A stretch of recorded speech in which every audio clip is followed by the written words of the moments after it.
सभी कास्ट को पहले तो बहुत बहुत मुबारक सीक्रेट ऑफ लव के लिए। रवि सर, आपसे जानना चाहेंगे, लास्ट डे ऑफ शूट है, कैसा रहा आपका ओवरऑल एक्सपीरियंस, और आपके किरदार के बारे में भी बता दीजिए। ये बेटर है डायरेक्टर बताएं, क्योंकि इन्होंने इसको जिया लिखा है और प्रोड्यूसर साहब बैठे हैं, ये लोगों ने ये इनके फॉलोअर भी हैं ओशो के।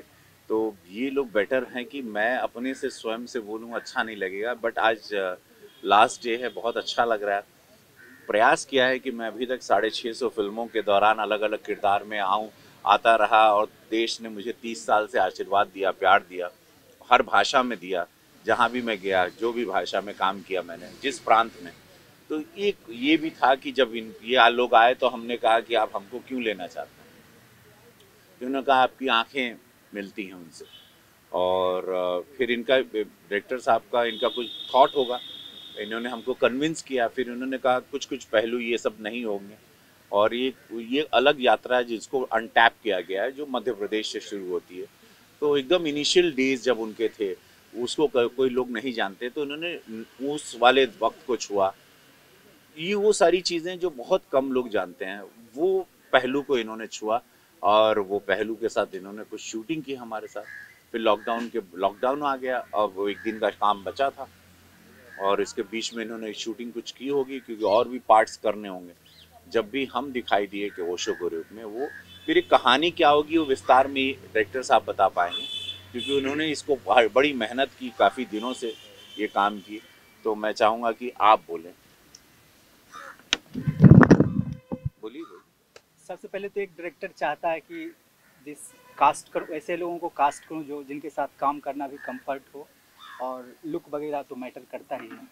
तो निसंदेह रवि सर का लुक मुझे उसमें मेरे हिसाब से अच्छा लगा, और मुझे लगा कि मैं कंफर्ट रूप से काम भी कर पाऊँगा। इस फिल्म में बेसिकली हम लोगों ने ओशो का बचपन से लेकर के अंत तक, अमेरिका के जर्नी तक, जो भी दिक्कतें आई, जिस तरीके से उनको देखा गया, कुछ लोग उनको सेक्स गुरु बोले, कुछ लोग अमीरों का गुरु बोलते थे, मतलब जितने भी वाद विवाद में फंसे या जो भी था उनका जर्नी, उसको हम लोगों ने एक बारीक ढंग से पिरोने का कोशिश किया है।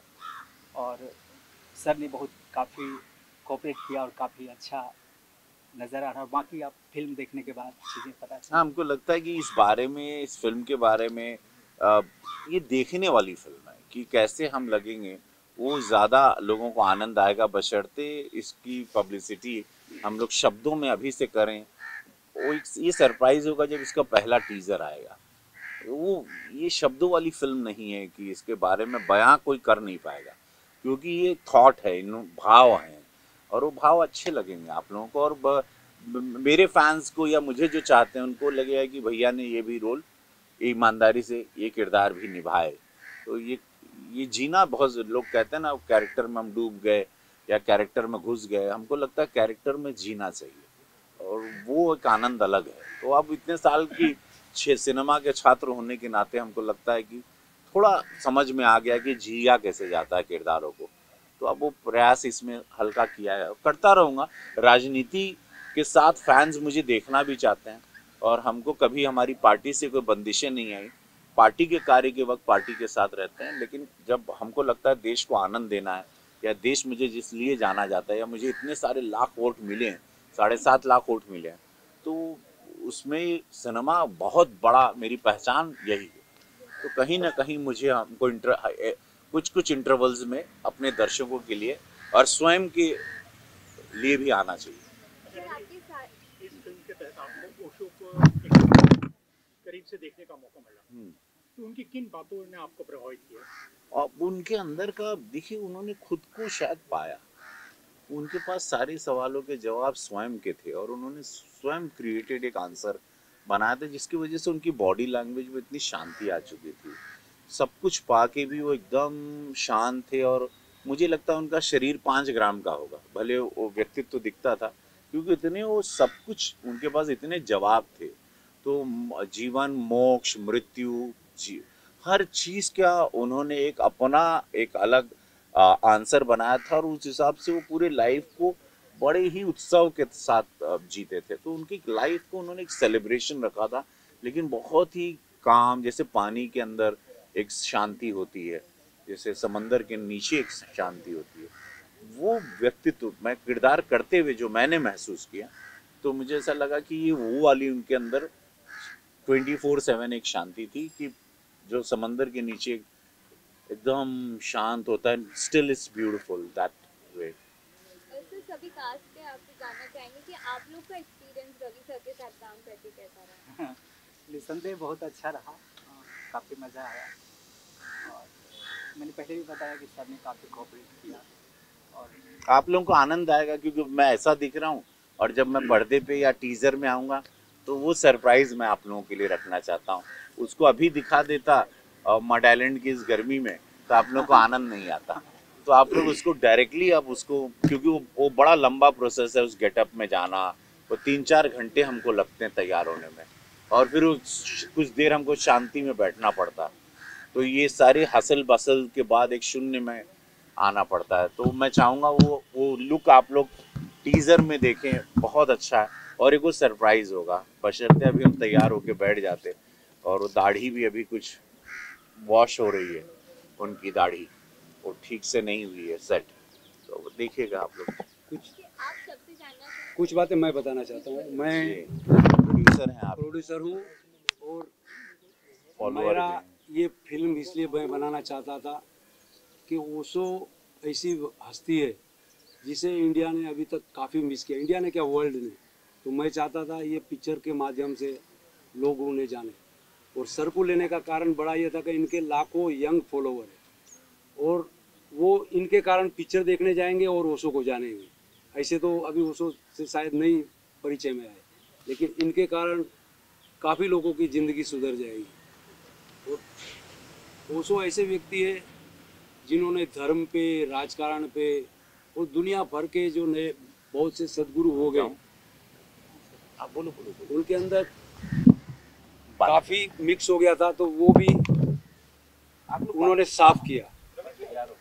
तो जो आपके मीडिया के माध्यम से मैं लोगों को कहना चाहता हूँ कि आप ओशो को सर्च करें, यूट्यूब पे जाए, आपकी ज़िंदगी संवर जाएगी। ये नहीं तो आपको ऐसा लगेगा कि कुछ मिस कर गए।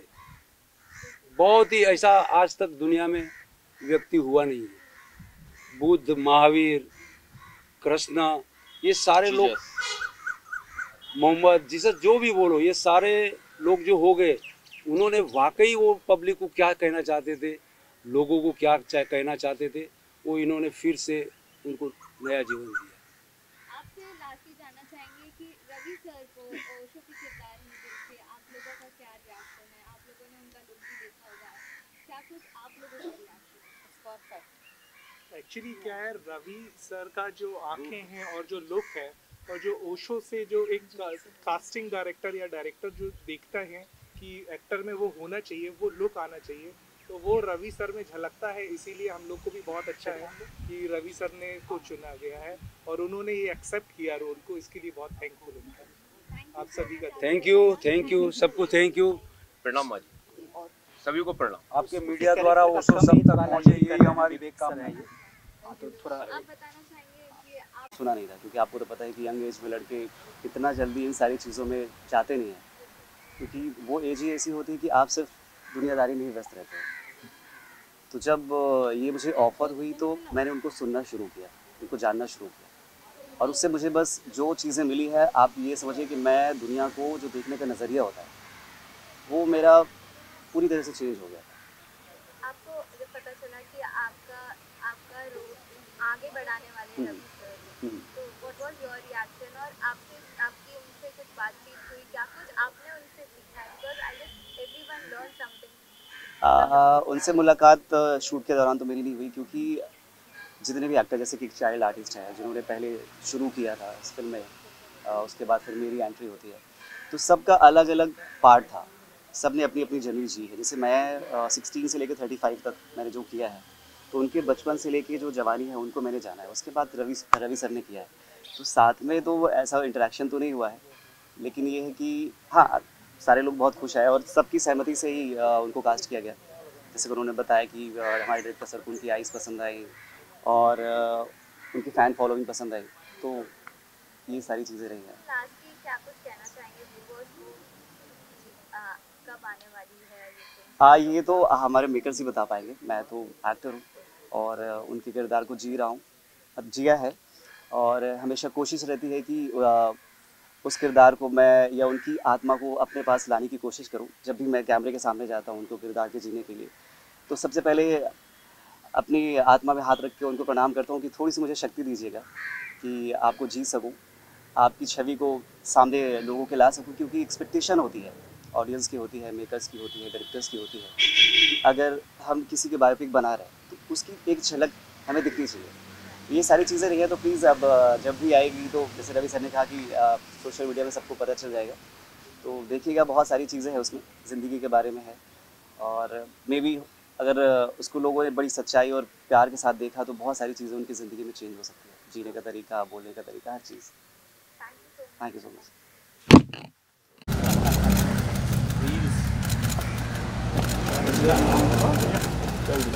Thank you.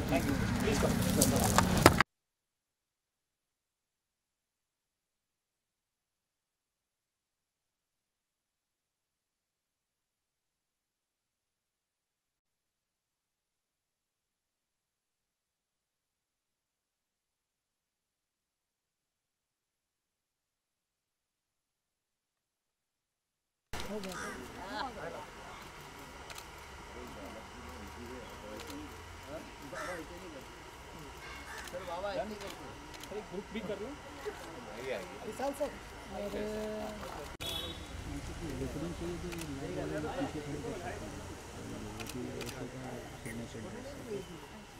कैसे होते हैं बाबू? सिंगल करो, ग्रुप में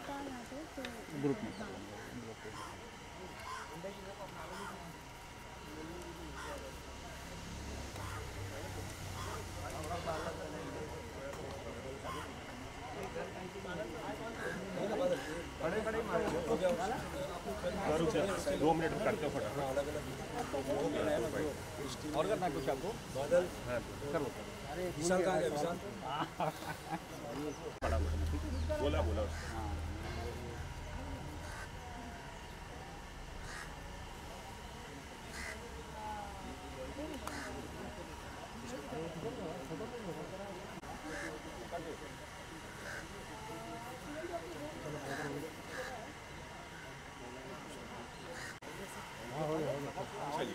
चले रवि ऑन कर माइक।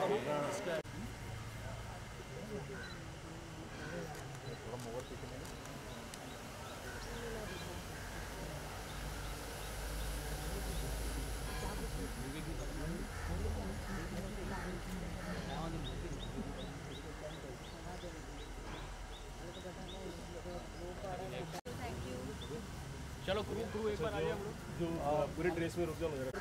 सर बात करो, रुको आप लोग बात अच्छा बात करो, दोस्तों के बारे में कुछ बात कर। थोड़ा सा आगे वो एक मिनट सर।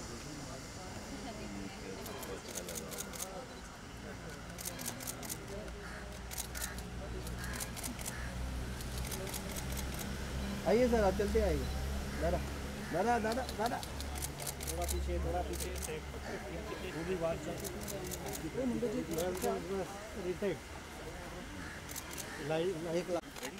रेडी।